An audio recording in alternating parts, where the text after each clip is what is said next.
What's up, everybody? It's Kavon with Functional Fitness VA, and today we're doing some hip airplanes. What is a hip airplane? Well, it's a leg abduction exercise that targets the glute med. Is it the only leg abduction exercise that targets the glute med?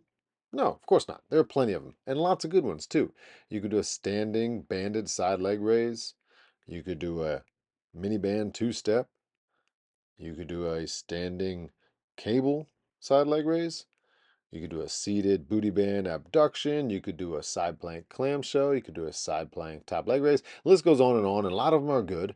But first thing we got to do is we got to tuck our shirt in for this one because you got to see what's working here, and that's the glutes or the glute because it's a unilateral exercise. Which one makes it kind of special?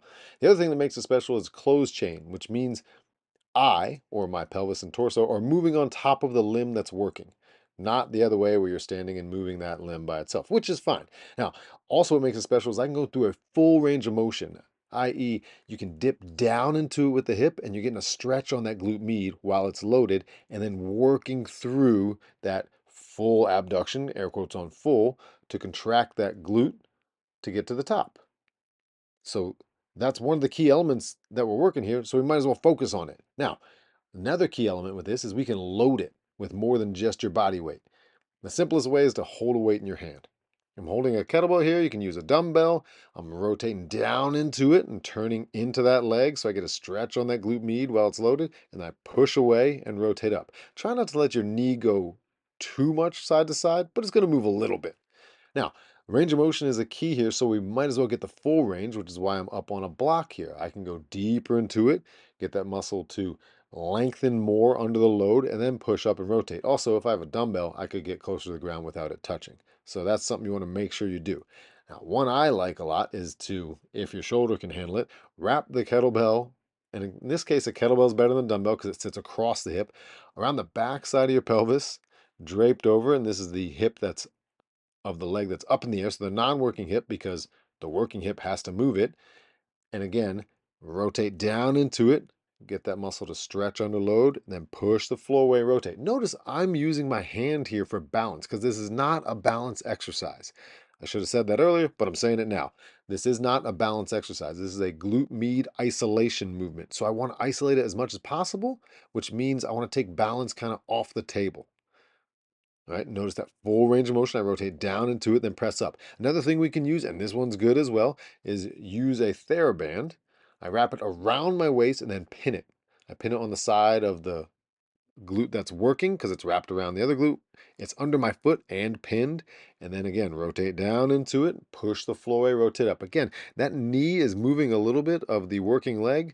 As long as it's more or less under control and I'm squeezing my glute to get through the movement, it's not collapsing in too hard, i.e. my foot flattening and all that, it can move a little bit. Less is better though.